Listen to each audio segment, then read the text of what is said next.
Dear students, once again a very warm welcome in today's history video class. In previous video, I have started the explanation of second chapter of history, that is new kings and kingdoms.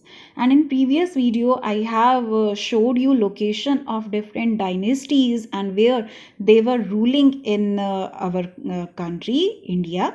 I told you that how different new dynasties emerged in the medieval period. Okay, and today's topic or the topic for this video is the administration in the kingdoms.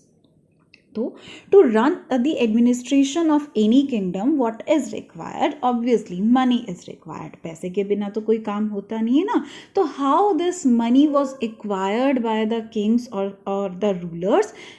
In this topic, we will learn about that.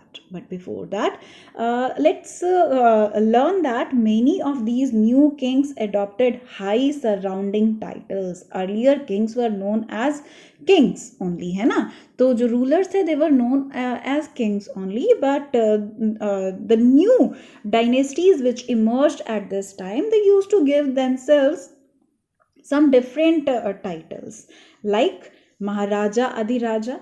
Maharaja Adhiraja means great king, overlord of kings, means राजाओं का राजा is Maharaja Adhiraja. ठीक है. Another one Tribhuvan Chakravarti. Tribhuvan Chakravarti means lord of three words, तीन लोकों का स्वामी. तो इस तरह के title these rulers started giving themselves and you know that they were powerful. ठीक है. In spite of such claims, they shared their power with some other peoples. Who were they? Obviously, firstly Samantas. Apart from Samantas, they also share their power with the association of peasants, traders and Brahmins. तो सामंतास के साथ साथ वो जो अपनी power है वो different associations के साथ भी शेयर करते थे. कि एसोसिएशंस किनकी थी? पीजेंट्स की, ट्रेडर्स की एंड ब्राह्मण्स की. Okay, in each of these states, resources were obtained from the producers. Who were producers? Obviously, peasant, cattle keeper, artisans, they used to produce different things. Na? So, who were often persuaded or compelled to surrender part of what they produced. कुछ तो willingly जो है वो राजा को offer कर देते थे whatever they are producing, लेकिन कुछ लोगों को कंपेल किया जाता था कि whatever you are growing, whatever you are getting from your cattle और whatever crafts you have made, you do have to give that to the ruler. Sometimes these were claimed as rent due to a lord who asserted that he owned the land. ठीक है. और कई बार इन्हें as a rent consider किया जा रहा था. क्यों? क्योंकि वो राजा की ज़मीन पे रह रहे हैं. भाई जो भी उनका लॉर्ड है उसके एरिया में रह रहे हैं तो रेंट तो देना पड़ेगा ही ना. Revenue was also collected from traders. यानी सिर्फ पीजेंट्स, कैटल कीपर और आर्टिशियंस को ही रेवेन्यू नहीं देना पड़ रहा था. या ये टैक्स से तो हो गया, रेंट कहें या टैक्स कहें एक ही चीज़ है. तो that has to be paid by the traders as such. चलिए अब एक इंटरेस्टिंग सी चीज़ पढ़ते हैं. Do you know in the Tamil Nadu, as we have come to know through different inscriptions of the Chola rulers, different types और I can say that more than 100 terms और of different kinds of taxes were imposed on people living in that region, means in Tamil Nadu. ठीक है.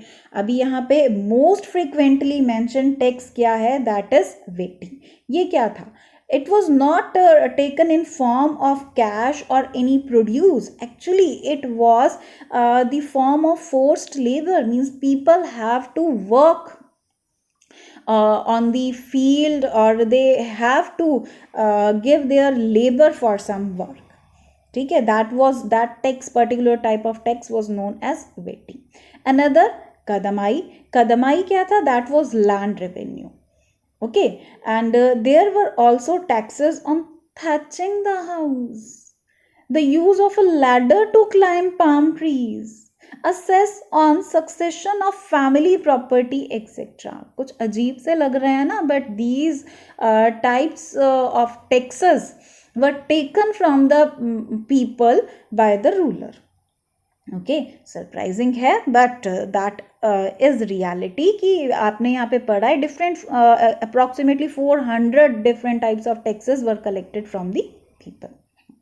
चलिए, अब ये टैक्सेस आ गए, पैसा आ गया इन फॉर्म ऑफ रेवेन्यू, और then what the king used to do by that.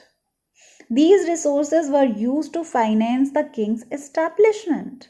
Okay, इतना बड़ा राजमहल जो खड़ा किया है, राजपाट है, उसे चलाने के लिए पैसा चाहिए ना, तो these were the resources for that, as well as for the construction of temples and forts. ठीक है, अभी in next video I'll explain you that kings used to spend a lot of money on construction of temples and forts so that they can show how wealthy and how prosperous their kingdom is. तो ये पैसा लगाया जाता था in building of temples and forts. They were also use to fight wars. राजा है तो लड़ाई तो लड़ेगा ना भाई. अब लड़ाई बिना खर्चे के तो हो नहीं सकती है. Money is required for that. तो रिसोर्सेज कहाँ से आते थे? इन्हीं टैक्सेस से आते थे. अच्छा, चलिए, अब जब लड़ाई लड़ता है एक राजा, तो इन रिटर्न उसे क्या क्या मिलता है? Expected to lead to the acquisition of wealth in the form of plunder. जहाँ पे उसने कब्जा कर लिया है, कॉन्क्वर कर लिया है जिस एरिया को, तो उसकी लूटपाट तो होती है ना. And whatever type of wealth is there, they use to get that from that conquered area. ठीक है, इसी के साथ साथ जितना एरिया जीत लिया, लैंड की एक्सेस भी मिल गई भाई, अपनी टेरिटरी बढ़ गई, किंगडम का एरिया बढ़ गया, और साथ ही साथ ट्रेड रूट्स पे भी जो है वो कंट्रोल हो जाता था जो विनिंग रूलर है उसका. तो ये सब फायदे थे. ओके, ये जो रिसोर्सेज हैं स्पेंड हो रहे हैं ऑन मिलिट्री और ऑन आर्मी, लेकिन आर्मी जब जीत के आ रही है तो क्या क्या फ़ायदा हो रहा है? बहुत सारी वेल्थ जो है वो मिल रही है किंग को. लैंड जो है एरिया उसका एक्सपैंड हो गया, और कुछ ट्रेड रूट्स पे भी कंट्रोल एस्टैब्लिश हो गया. The functionaries for collecting revenue were generally recruited from influential families and positions were often hereditary. अभी ठीक है, यहाँ बात हमने डिफरेंट टाइप ऑफ रेवेन्यूज की कर तो ली, लेकिन ये रेवेन्यू राजा के पास पहुंचता कैसे है? इसके लिए जो किंग है उसने कुछ रेवेन्यू कलेक्टर्स डिप्यूट कर रखे होते हैं. अब ये रेवेन्यू कलेक्टर्स कहाँ से आते हैं? कोई आम आदमी होता है क्या? ना.